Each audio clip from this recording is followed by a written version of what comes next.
La crisis le respira en la nuca a Venezuela. Ingresos en rojo, precios bajo control. Continúa la controversia electoral. Hasta los indígenas cantan fraude. Guyana se blinda. ¿Un nuevo escenario se avecina en la disputa por el Esequibo? Les contamos. ¿Qué tal, amigos? Bienvenidos a la emisión matutina de Noticias Impacto Venezuela de hoy, miércoles 4 de junio del año 2025. Les saluda como siempre Mildred Manrique. ¿Están listos para empezar el día bien informados? Acompáñenme. La salida parcial de Chevron de Venezuela tras la renovación de su licencia de forma limitada por parte de Estados Unidos no solo supone un golpe político para la administración de Nicolás Maduro, sino también un castigo financiero devastador. Se estima que entre el 30 y 45% de los ingresos petroleros del país se desplomen, en un momento en donde la inflación vuelve a dispararse y la economía muestra señales de retroceso. Génesis Pérez nos cuenta más. Con la salida de Chevron, Venezuela pierde a uno de los pocos actores internacionales que aún extraía crudo en el país. La empresa aportaba cerca de 250.000 barriles diarios, equivalentes a más de $4.000 millones mensuales, fundamentales para sostener las reservas en divisas, el tipo de cambio y las importaciones de bienes esenciales. Además, esos ingresos servían para saldar una deuda estatal de más de $3.000 millones con la propia petrolera. El impacto ya es palpable. La inflación interanual supera el 170%. Expertos advierten de un inminente deterioro económico. Sostienen que la escasez de divisas limitará aún más la importación de alimentos, medicinas y repuestos, mientras que se agravan los cortes eléctricos y la presión del combustible en todo el país. Incluso advierten de una tragedia humanitaria que podría empujar a millones de venezolanos a abandonar el país. El otro tema son las divisas. Las empresas privadas que están operando, las asociaciones, como PDVSA está como en estos momentos como un accionista silencioso, y todo lo operan las socias privadas, ellas como son extranjeras traen divisas para obtener bolívares y pagar por sus operaciones locales, contratistas, empleados, acción social, etcétera. Entonces ese es un flujo de dólares que aunque tal vez no sería más de 3 o 4 mil millones de dólares al año, pues ayuda mucho al mercado cambiario. Los expertos también advierten que el sector petrolero venezolano atraviesa una fuerte turbulencia con riesgo de una caída de ingresos de hasta 45%, una vuelta al mercado negro y precios por debajo de los niveles de los últimos 4 años. Todo esto ocurre en un contexto donde la inversión extranjera se desploma, los pozos corren riesgo de colapsar por falta de mantenimiento y la infraestructura petrolera se encuentra al borde del colapso técnico. Mientras, desde el oficialismo minimizan el impacto y aseguran que la producción no se ha detenido, voces desde la sociedad civil y organizaciones independientes temen que las sanciones, lejos de afectar a la élite chavista, terminen castigando al ciudadano común. La proyección es sombría. Inflación superior al 200% para finales del año y una contracción económica del 3,5% según el Observatorio Venezolano de Finanzas. En la Venezuela post-Chevron, la incertidumbre vuelve a marcar el ritmo del día a día. El control de precios en Venezuela, una política implementada originalmente para contener la inflación, vuelve al centro del debate nacional. Lo que en su momento fue una estrategia gubernamental, hoy es objeto de severas críticas debido a sus efectos probados en el desabastecimiento y la erosión del poder adquisitivo de los ciudadanos. Ahora, con la inminente oficialización de un nuevo esquema de precios acordados, ¿será que estamos ante un nuevo ciclo de inflación, escasez, largas colas, reviviendo aquella amarga experiencia de hace casi una década con los primeros controles de precios? Catherine García con los detalles. El control de precios en Venezuela ha sido una estrategia recurrente desde 2011, cuando el gobierno de Hugo Chávez implementó la Ley de Costos y Precios Justos.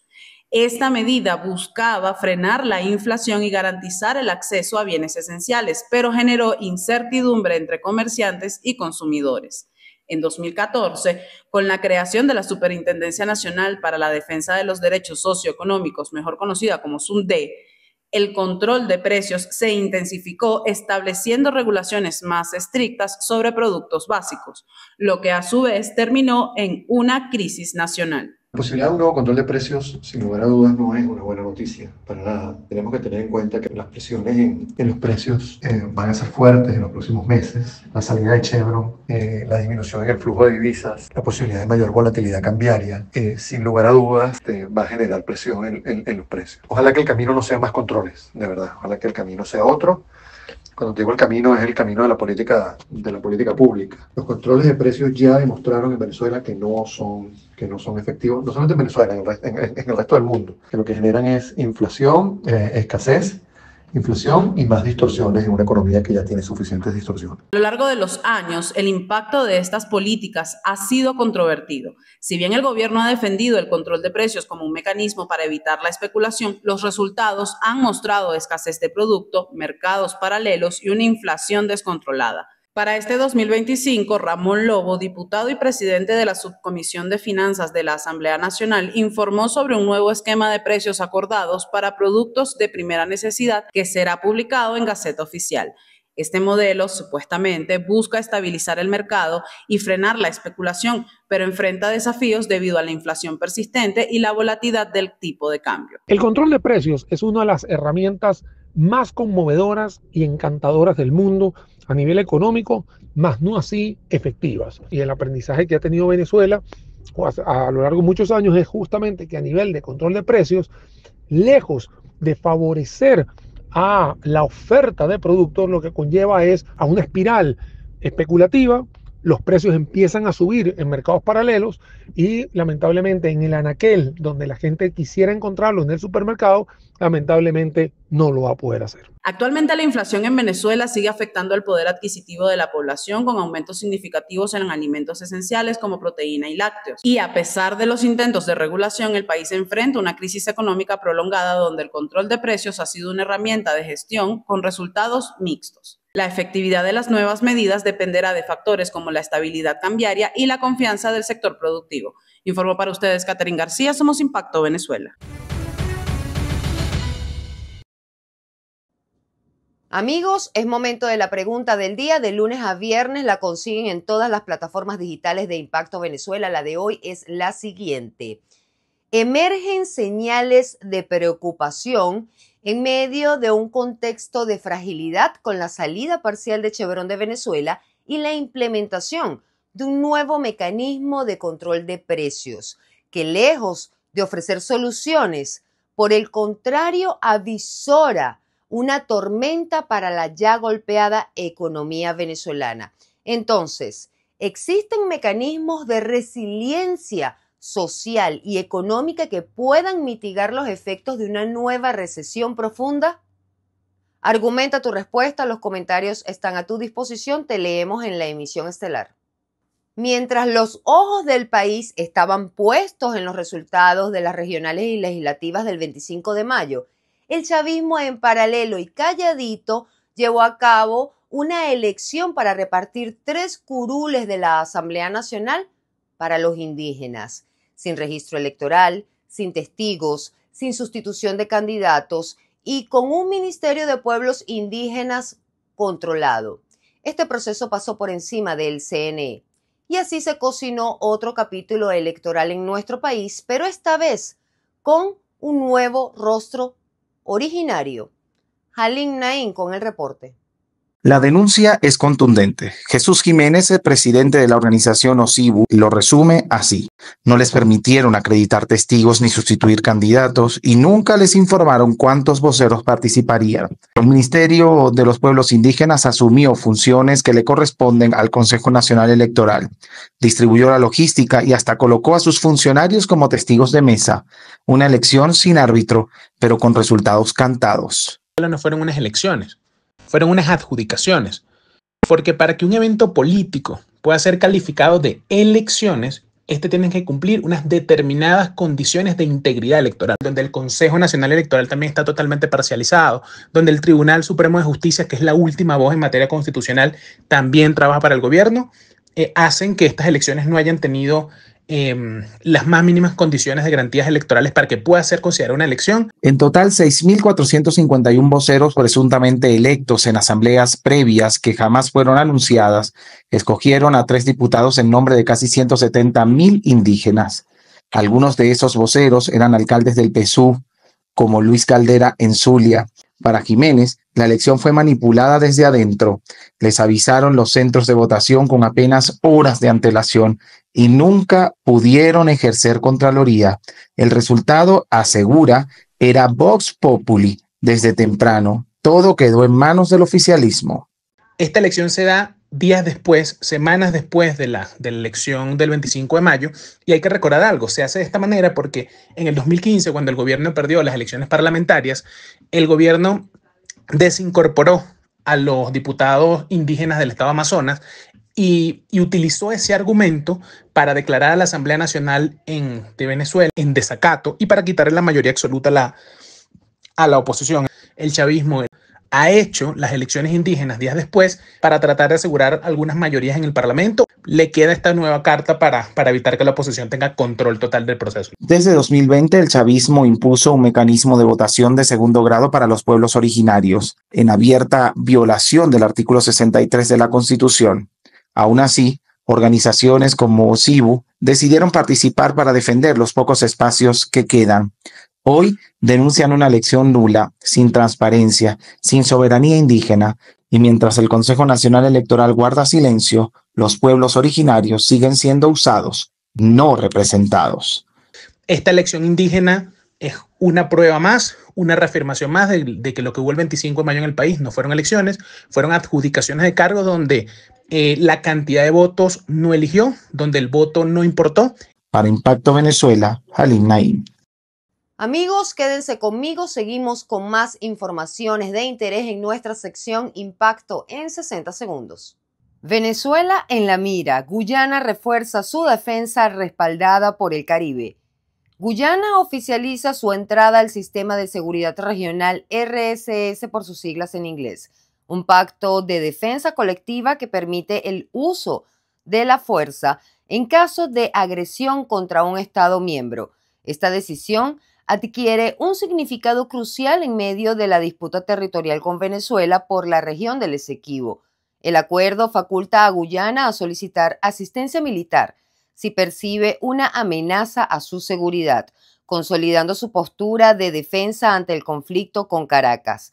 La adhesión de Guyana al sistema de seguridad regional podría reconfigurar las relaciones de poder en el Caribe. Sin opciones de asilo, Estados Unidos suspende solicitudes para beneficiarios del parole humanitario.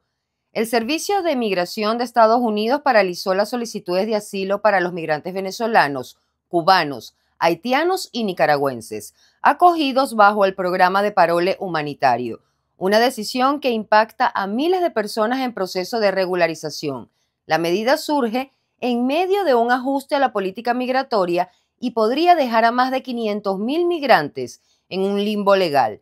Defensores de derechos humanos alertan sobre el impacto de esta decisión en los migrantes, quienes buscan alternativas legales para permanecer en Norteamérica, y organizaciones pro-inmigrantes han instado al gobierno estadounidense a reconsiderar la medida y ofrecer soluciones viables ante la crisis migratoria.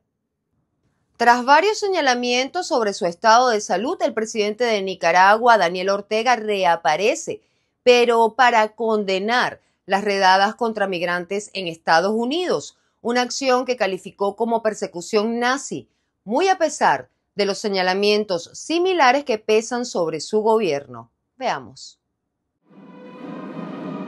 El copresidente de Nicaragua, Daniel Ortega, cuestionó el lunes las redadas antiinmigrantes en Estados Unidos, que comparó con una persecución nazi.